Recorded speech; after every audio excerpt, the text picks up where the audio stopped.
Okay, hello again. Back again, this is Sam Fisher.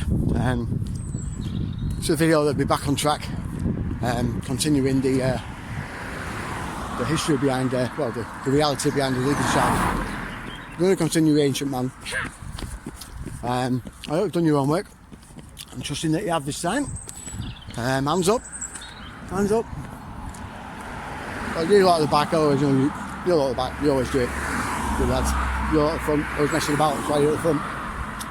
Anyway, all of you start going, what the hell's he on about? What a weirdo. Anyway, like I was saying, right, Ancient Man. I'm going to go slightly off topic, only slightly. Talk about possible locations for Atlantis. Because Atlantis is in the mid. And it's an actual fact. In fact,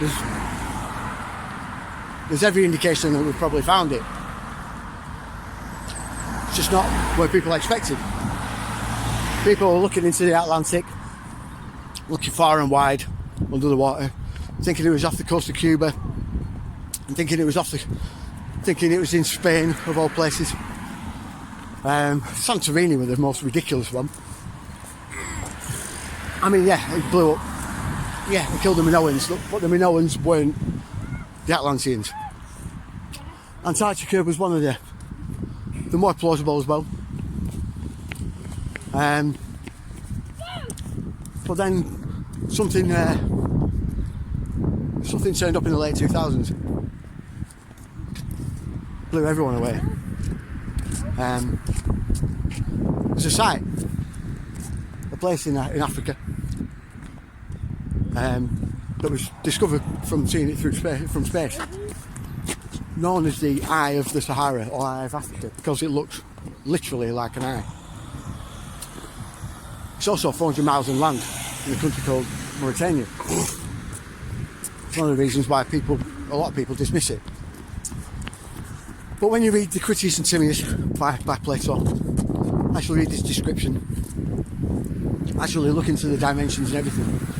I mean, he was told this by his, I think it was his grandfather, Solon, who was in turn told the same story by the priests at Edfu in Egypt. Now, these priests showed him carvings in the temple walls that had been there for at least 3,000 years before they were there, you know what I mean? And they described the fall of Atlantis. They described how Atlantis was.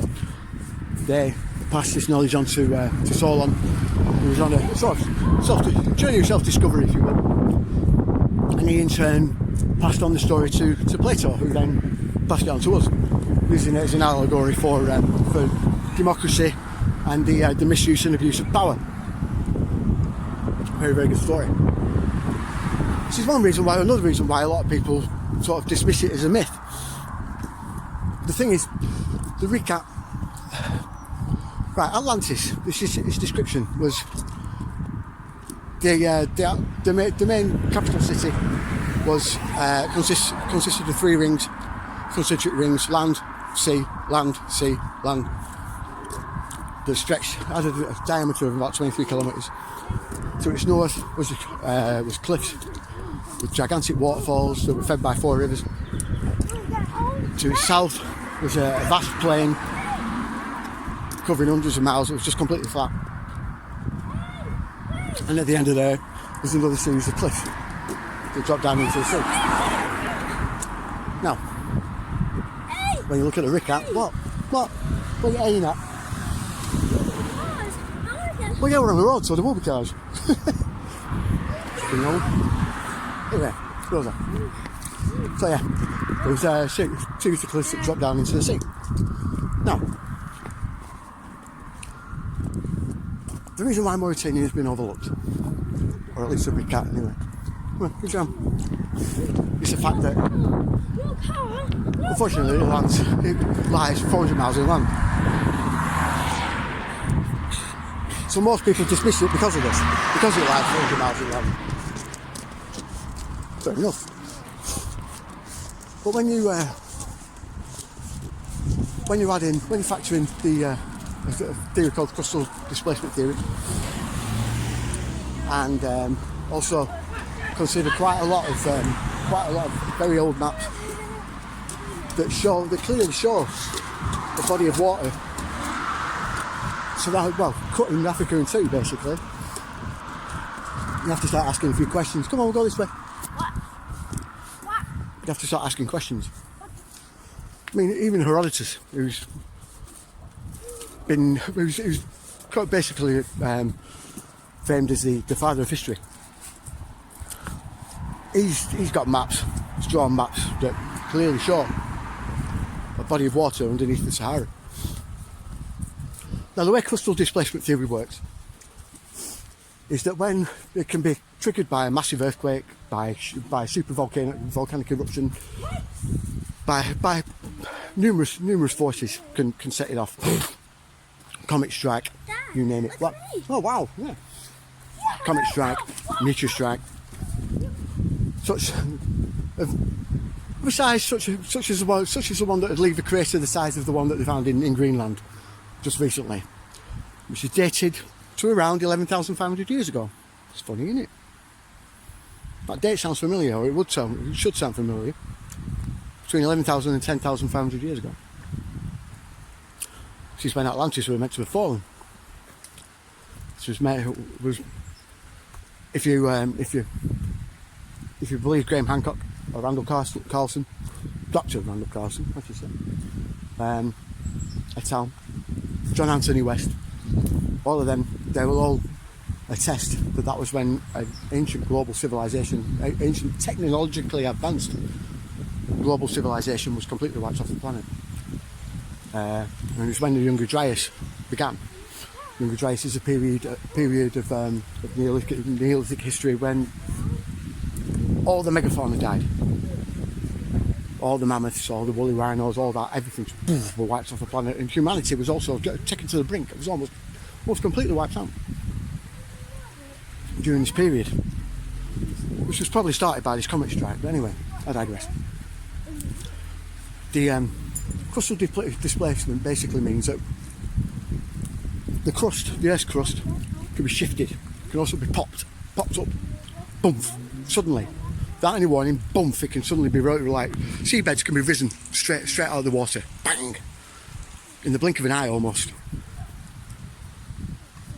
And this could be what happened around the Sahara area, because it did start off as a vast sort of tropical biome, tropical area, like green, wasn't anything like it is now. And also, it's also very plausible as well, because for 400 miles from the coast, where there's just so happens to be these cliffs that rise up, right? that were coastal cliffs, you know this. But for 400 miles, when you're 400 miles inland, all the way up to where the Ricat is, there are seashells. Millions and millions and millions and millions and millions and millions of seashells going all the way in. Not only that, but there are skeletons of whales running all the way up 400 miles inland. Not fossilised, right? Because that would mean that they were extremely old. These are just there. You find them all the time. The local tribesmen and everything else, they find them all the time, littered all over the place. But bleached, sun bleached, like they've been there for millennia, basically, for millennia. Just bleaching in the sun. And there's thousands of them, absolutely thousands of them.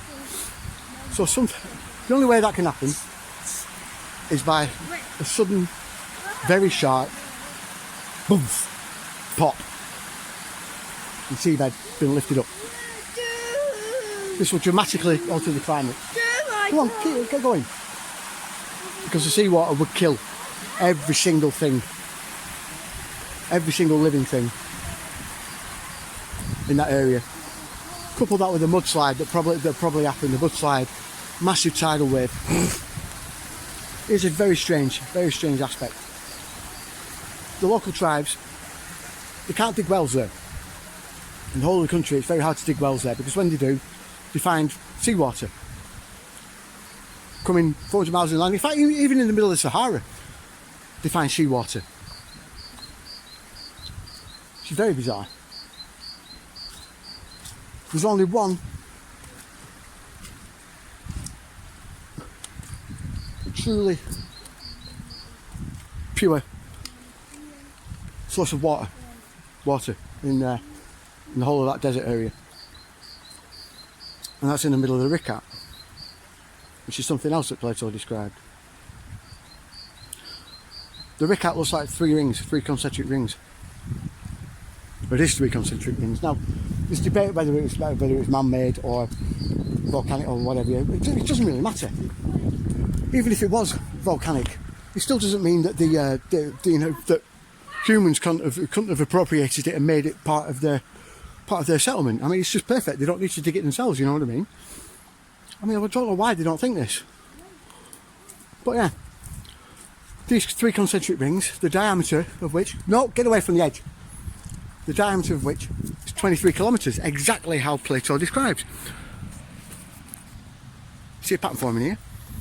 There's a vast plain in front of it, running to the south, all the way down to where these previously coastal cliffs used to be.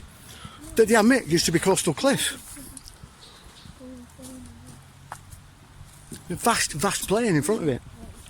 To its north, there's a set of mountains, funnily enough, called the Atlas Mountains. Right? But these cliffs have ancient riverbeds on the top and remnants of ancient waterfalls. There's only one problem with it being there, and that's the fact that it's at a very low location. It's war torn, so we can't exactly send any archaeologists in to have a look, which is a nightmare. It's just ridiculous. But I think the conspiracy theorist inside me, it sort of thinks that maybe it was planned that way. That's why they started off the Libyan war. Why they're destroying Syria at the moment. Why they went into Iraq in the first place. I mean, Saddam Hussein thought he was the reincarnation of Nebuchadnezzar, which was an ancient Babylonian king. He wanted to remake Babylon. I know they said they didn't find any weapons of mass destruction there, but it has to make you wonder, what kind of weapons of mass destruction are we talking about? You think Saddam had archaeologists, German archaeologists and French and English archaeologists running around the country looking for Sumerian artefacts. The first thing that the American and British army did was, instead of just, whenever you invade a country, you cordon off bits, make sure you've got it secured, and then move. Cordon off, move. And it's a slow, progressive process. But they didn't do that. They made a beeline straight for Baghdad. Boom. They headed straight for it. As soon as he got to Baghdad, the first thing they did was go bang straight up to the the Iraqi National Museum, basically, that had all the Sumerian artifacts in, ignored everything that was already out, was placed out, and boom, straight down to the vaults and took everything out. Woof, raided it all. There is testimony from not just American soldiers but British soldiers, all saying the same thing. We went straight into Baghdad, straight into the museum, and took everything out of the vaults. They had no idea what they were taking, but they took everything out of the vaults. So we're looking for something. Saddam found something. And I think he found something that really, really scared them. And it's another reason why that pyramid in Ukraine was also cordoned off and tapped off by Putin so quickly when he took back Crimea. Because he knew there was something there. Why the Americans are so desperate, or the establishment, should I say, are so desperate to keep Crimea. Something dodgy, something very, very dodgy going on, definitely. So yeah, we have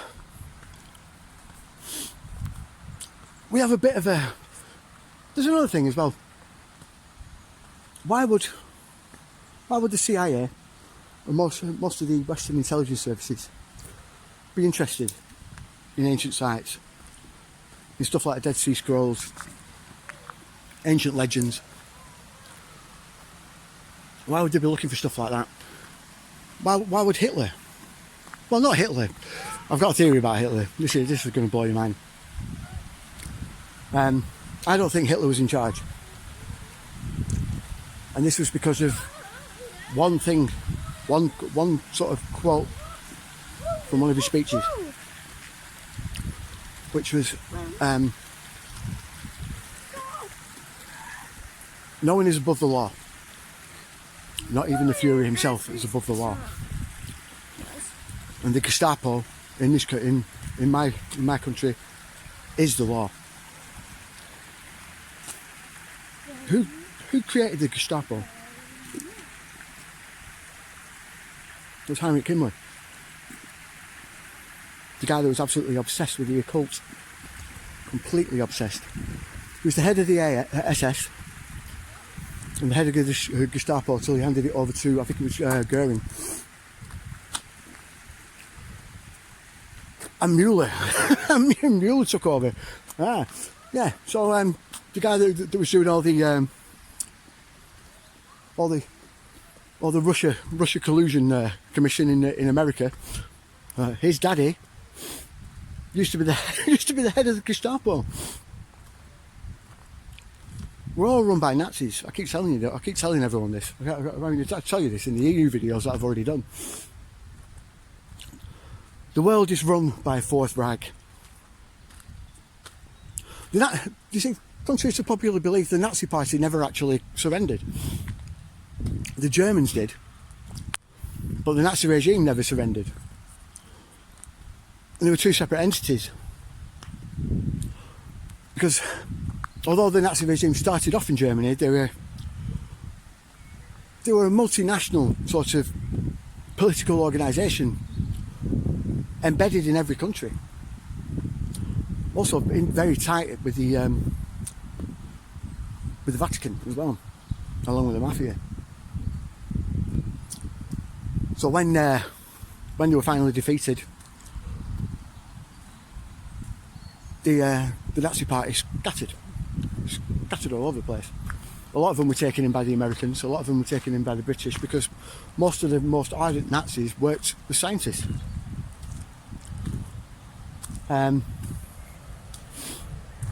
Which is why you end up with,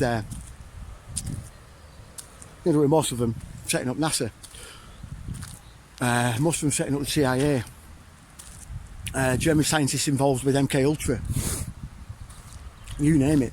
I mean, the ones that were supposedly killed off, I don't think were actually killed off. I think they were just given a sort of fake death. They faked the death and then shipped them off somewhere, bumped to go and probably Argentina, go and live the rest of their life in peace. It's like Hitler. Hitler didn't die. Amazingly, the body that they found was a woman. When they actually DNA tested the actual body that was supposedly of Hitler, who blew his head off and then was subsequently burnt. When they tested it, it was a woman. I think it was Eva Braun, to be honest. But anyway, so yeah, I mean, there were sightings of him in Argentina for long after it, but people just took it as a bit like Elvis, you know what I mean? He was alive and well and living in Brighton. No, that's a joke. But yeah. But it's... See, Himmler was absolutely obsessed. He was. With the occult. Finding the Ark. Finding anything that could be used as a tool, like something to sort of entrench the holiness of their war. You know what I mean? Their war against the West is a holy war. Then they're doing God's work, or they would have been doing if they could find something like the Ark of the Covenant or the Holy Grail, with the Spear of Destiny. But anyway, I'm sort of skipping ahead. So yeah, they did that's another thing the Nazis did as well. They did a lot of work in North Africa. And it makes you wonder why they spent a lot of time there, going all the way across Egypt, across from Egypt all the way across. It's very, very likely they probably found the Rikat, like, and other sites that we don't even know about. It's like Syria. There's a reason. I mean, the war in Syria was started because basically the Allies wanted to create a gas line, a gas pipe, from a gas and oil pipe from Saudi Arabia all the way up, and they needed the cooperation of all the countries going all the way up to Turkey to feed the Europeans, so they wouldn't be tied to Russia anymore. Which is one of the reasons why Russia sided with Syria in the first place, because they don't want that. It'll kill off one of their main sort of main customers. But there's another reason. You see, people go on about Israel being the cradle of religion, but it's not. A lot of our religions started off in the Syria area, Syria and Iraq. Damascus is featured very heavily in the Bible, extremely heavily in the Bible, all time and time again, and it's in Syria. It's not in Israel. Yeah. Why would it be mentioned in the Bible so much? Yeah. Because it was very important. It's a very important sort of religious centre, economical centre, and political centre. Which is why it lying in rubble now is, one, a travesty, and two, fulfilling prophecy. Nostradamus and the Bible both said themselves that Damascus would one day would lie in ruin, and it is doing. It has done. It's completely destroyed. They completely wiped the city out. There's so much history in that city. It's unbelievable. But they've done it because they don't want anyone to find anything. They're trying to completely erase. What? You can if you want, but I don't know why. They're trying to completely erase any sort of notion of an ancient civilization. Well, no, you can do it yourself. Any sort of notion of an ancient civilization before the Sumerians. Even the Sumerians they don't want people to know about, because of the legends and the tablets. Just the stuff that I mean, they were the first culture to write everything down. I mean, everything. It didn't matter how small, they put it down on a clear tablet. Just like sort of grain transactions and everything. We know more about the Sumerians than we do about the Egyptians. Yet you don't hear anything about the Sumerians. And that's because what they call myths, what they call Sumerian legends, are so bizarre and so frightening to a lot of people that they can't handle it. They can't. See, according to the Sumerians, we were created as a slave race 400,000 years ago by a race of aliens called the Anunnaki, which means in Sumerian those from who heaven to earth came. That's what Anunnaki means. And they taught us everything: civilization, taught us democracy, taught us writing, taught us everything. Supposedly. I think we were all around a lot longer than that anyway. Will, come on! The ancient Vedic texts, which are Indian texts, describe humanity as being far older than we actually know ourselves. Which is, I mean, this is why I started last time with the artifacts that have been found that are billions of years old, that are just bizarre. It just makes you wonder, well, how they got there. And it's what mainstream archaeology and mainstream history won't accept. They can't accept that these things exist because it goes against their narrative.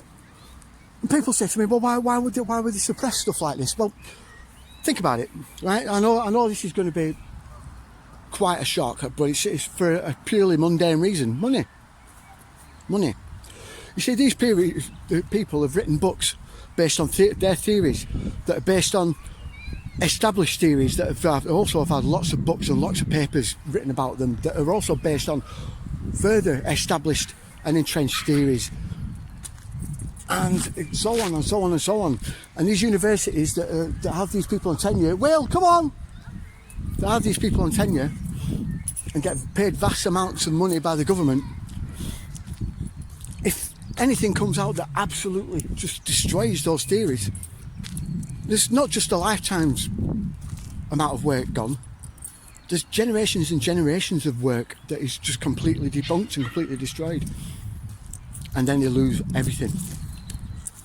Because then they're getting paid for theories that are just rubbish, that are just false. Which is why you get places like the Smithsonian that go around, and these are a government organisation, it's not a museum. The Smithsonian is a government, well, an American government run organisation. But it's multinational, it goes everywhere. And their sole purpose, what are you laughing at? Shut up. That organisation, its sole purpose is to go around and just destroy or take away any sort of evidence that goes against the narrative that's been playing for God knows how long. I mean, when the Sumerians were discovered, they were gutted because they couldn't really couldn't debunk it. You know what I mean? They'd been found. When Troy was found, I mean, they were trying to say that Homer's Iliad was a myth. Homer Simpson? No, not Homer Simpson. No. I'll read you Homer's Iliad. Right, Grandad used to read it to me when I was a kid. Anyway, that was just classed as a myth and just completely, just didn't happen. Daddy, you were born? Legend. Yeah, of course I was born. I didn't just suddenly appear. But yeah, it was just classed as a myth and didn't happen. And then they found Troy. I've forgotten the guy's name. It was during 1910, 1920 when he found it. Were you a baby? I was a baby once, yeah. Just like you, yeah? Yeah. Right, I was a young boy just like you, yeah. Well, yeah. And then now they found... You big... Will, careful. And now we find... where was that? Oh yeah. So yeah, they found Troy, and then they started finding other sites. It's like the Minoan civilization. Before then, we thought that the story of the Minotaur, thesis of the Minotaur, was completely false. But now, though, we know that it's probably a historical fact. Now that we found the Minoan civilization that has, unsurprisingly, a labyrinth underneath it. We also have the legend of Jason and the Argonauts. Yeah, if you want, for a little bit. The Greek myth of Jason and the Argonauts, that's another thing that is also true. Also happened. He was a real king. Dad's allowed. What do you mean no dad's allowed? Don't be cheeky. But that was also true as well. So yeah, a lot. Thermopylae, that was another one. They said wasn't real, didn't happen. And then all of a sudden they find an ancient battleground. Those 300 Spartans did really fend off 300,000 Persians, and they all died. These things happened, you know what I mean? So, what?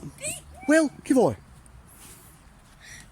So, you've got to ask yourself that, then, what else is our mainstream historians not telling us? What else are they hidden? I mean, they've obviously found a lot of stuff that they can't explain and won't explain and refuse to explain. Daddy? And they wonder why people don't trust them. That you're a man? So yeah, they wonder why people don't trust them anymore. It's because we have people like Michael Lerner and Zahi Hawass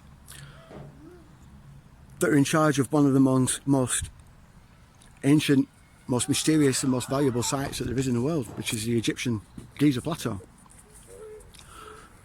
Zahi Hawass was just as the Arab Spring happened, he was actually done for corruption, for stealing and selling Egyptian artifacts on the black market, and was sacked, and rightly so. And then a lot of archaeologists that wanted to investigate quite a lot of sites that Zahi Hawass wouldn't allow them to, were actually given permission. But that wouldn't do. That wouldn't do at all, because that would just ruin everything that they'd put in place. They being the establishment that we know of, the people who actually run the world. You see, if you want to control a culture, if you want to control a civilization, the first thing you do is take control of their history, take control of what they know. If they don't know where they come from, then they don't know what they're capable of. Come on, Daddy. And that only takes a generation. Well, or 2 generations. Which is why the big oil companies like Standard Oil and the banks like the Rothschild Bank took over the universities. They actually... I'm the king. Oh, well. Charged by the police. Okay. They actually sort of went into universities and colleges all over America, all over Britain, trying to find historians that would basically sort of peddle their narrative. People like Cecil Rhodes and Mayer Rothschild and John D. Rockefeller. All those were obsessed, Carnegie, all obsessed with trying to get their own sort of version of history into the mainstream. So they began to pay off academics, people that could be corrupted, got them onto the boards of directors in all the universities around the world, all the major ones. All of them were compromised. But they got them entrenched in, who then in turn taught their taught their lectures, taught their version of the history that they wanted, carried on. That's what I mean. That's why it only takes a generation, really, because that generation will in turn carry on and start teaching the same thing to the next generation, the next generation, and the next generation, and it very quickly becomes established dogma, which is what science is today. That's why I did that. Why I made that video. Basically, the science delusion. Why science became a dogmatic bitch, which you can find on the in one of my playlists on here. It features a lecture by a guy called Rupert Sheldrake that's absolutely fascinating. What? I'm going to stop you. Okay, TED Talk by Rupert Sheldrake, which I highly recommend watching. Okay, whatever. He's well, shush. Of the final battle. Okay, if you say so. Right, but he goes into, he basically puts a scientific method, uses it against scientific dogma, certain aspects of science that he sees as almost virtually stepping into religious territory, which it is. I mean, it's a belief system now. It's getting disproven so many times. It's just that they try and suppress it. But also, like, there's certain things that we're starting to realise now. Like materialistic science doesn't work. A lot of it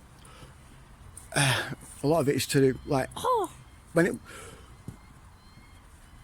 we're looking to sort of the quantum sort of field side of things. Okay, the quantum side of things with quantum theory and everything else, it works. Science does work quite well. But when we have a completely different model for the macro world,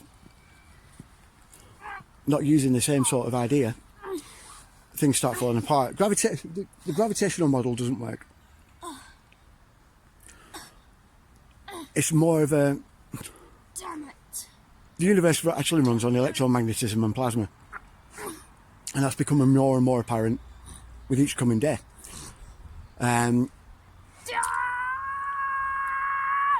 Electromagnetic and plasma science, plasma physics actually explains a lot of the things that gravitational science can't, materialistic science can't. And it infuriates physicists because although they say that they understand these things when they've spent all the time smashing things apart, basically playing just playing like a kid does with a set of Lego bricks. A little toddler, boom, smashes everything down once you've spent a decade making it. You know what I mean? The toddler that is our scientist comes along and smashes it apart. So they know what all these little bits are, and they give them all like nice little names and everything. They don't know how they work. It's like, right, here's a prime example. Double slit experiment. I don't know if any of you have heard of that. Basically, they were firing light photons through a slit into onto a sheet behind, and seeing what would happen, because they expected it to be like a particle, so it'd leave like a sort of the same thing of what the same sort of pattern like a group of particles would leave on the sheet at the back. What you did, you ripped my coat. But when they left it alone, came back and had a look, the pattern at the back matched the wave pattern. They thought, well, that can't work, that doesn't work. Dad, Doesn't work with our model, we don't understand that. So let's watch and see what happens. But this ends here. so when they actually watched it to see what happens, they left a particle form, like a particle pattern on the back. You see, it turns out that in order for these things to work, it needs a conscious observer, it needs someone looking at it. I want t-shirt. Which is where simulation theory comes from. Something else that they're struggling with, really struggling with at the moment. Take my coat off. No, we're going to go home in a minute anyway. This ain't here, Dad. Come on, let's get back. You put it into this. Right, that's enough. But yeah, so this is where science, as we know it at the moment, is falling down. It's mired itself in rules and theories that don't work, and they're stubbornly sticking to them, and it's destroying science, and it's all because of money. I know this sounds like a bit of a socialistic thing to do, but it's probably one of the few things of socialism that's actually worth its salt. And that's we need to take the money side of things out of education completely. It needs to be free for everyone. We need to take the money out of research, basically, or the competitive nature, because when scientists are researching things, they do it all in secret because they're terrified of someone else stealing their idea and getting all the money for it. Which is why another reason why we need to take money out of the equation, so then we can share information. Because who knows, a collaboration of one or two scientists working along the same idea could mean the difference between their research actually becoming something valid and worthwhile and not. We need an honest and open dialogue when science is concerned, basically. And we need a mainstream scientist to actually take notice of some of what they call the fringe scientists that are disproving everything that they hold, like I said, religiously. Why? Ideas that they hold religiously. Give over. They hold religiously. And sort of disregard everyone else's any claims that may just destroy those dogmas, those theories. You wet my sock. It happens constantly. There's more evidence for a lot of the things theorised by fringe science than there is that basically backs up the mainstream claims with a lot of things. Physics, history, even psychology. You'll find psychology professors saying that the actual science of psychology doesn't work. Anyway, I think that's enough for the time being. I'll see you next time.